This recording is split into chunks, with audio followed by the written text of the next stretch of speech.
Hello everyone, Gina here and welcome to Arts with G. Today's video, I'm gonna test Airbrush Machine doing some ombre nails, and I'm gonna use a gel polish, and I will try it also on acrylic painting. Inside the box, here the full manual on how to assemble this machine. It shows all the parts of the machine and all the accessories. And this is the handle wherein you can connect the body and all the accessories that needed. And there is one box also that it has this micro brush, the wire for charging, the tube wherein you will mix the pigment that you will be using. This small tube, so probably it's for small parts of arts. And there are bigger tube and a medium tube. I think this is when you are doing a bigger surfaces for arts. The micro brush for cleaning, the pipette if you need some measurement. And here on the body you have those main switch for control of either low or medium. And this is the wire for charger. It's a USB type. And before we are going to use the machine, we need to charge it for a few minutes. So we'll see if it's working, and now it's working. So here I'm mixing an acetone and a gel polish. I want to try with the basic one. It's a white gel polish with the acetone, and I try it on tissue how to spray. So now I'm trying it on my nails, and you see, oh my gosh, it's the pressure. It's very important when you are working with the ombre or the airbrush machine and trying to do an ombre design on nails. It doesn't mean that when you are using an airbrush you will just press and it's ombre. The pressure, the distance of the machine from the surface is very important. The movement also on how you are thinking, on how you are designing your designs is also important, because you need to control the pressure to be able to control the pigment that you want to apply on a surface.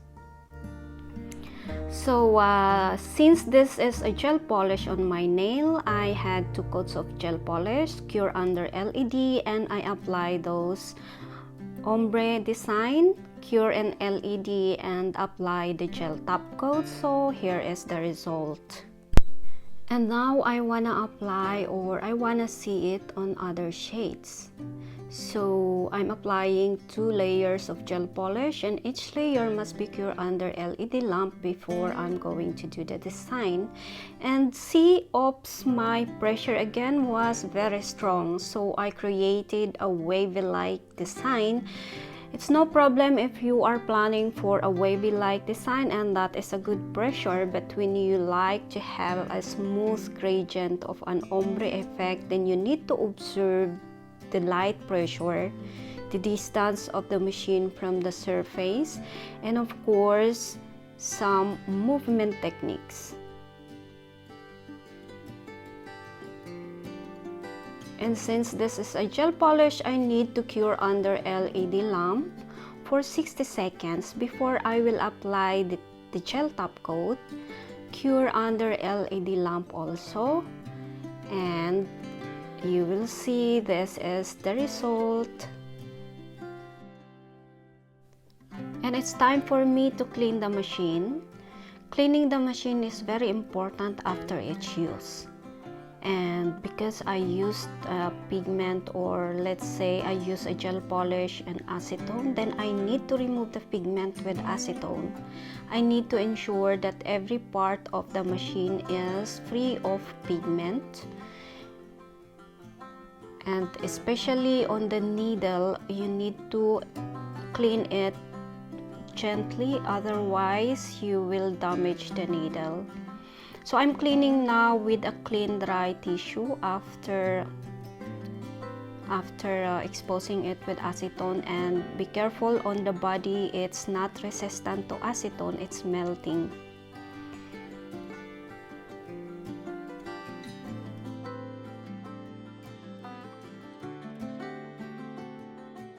After wiping and cleaning all the pigment on this handle and tube, I need to ensure that there is no left pigment inside. So I'm doing this, just cover the nozzle and let it bubbles.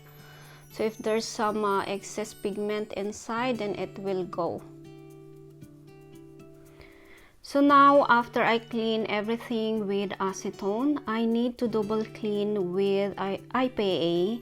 So I'm spraying, especially the body that is melting with acetone. Never touch that with acetone, just spray with IPA or isopropyl alcohol.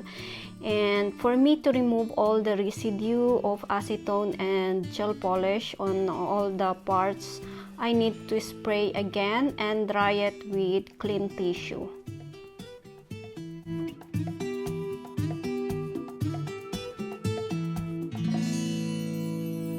So now I'm doing another nail and applying a gel polish. So this nail I apply 2 coats of gel polish, dry each layer on LED lamp, and I will mix this acrylic painting with water. So mixing acrylic painting with water, you need to see the consistency must not too light and must not too sticky. And I'm testing it if I can able to do an ombre with this, a good ombre on nails. So the same with gel polish.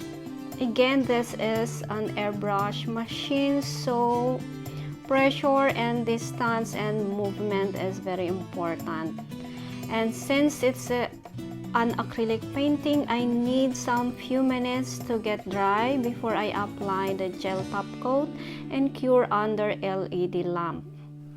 So this airbrush machine is really nice, I like it, and what I say, I can tell to all nail technicians out there, it doesn't mean that when you use airbrush, when you press, it's an ombre design already. You still need the techniques, the proper technical skills that you need to use when you are doing an ombre nail designs using an airbrush.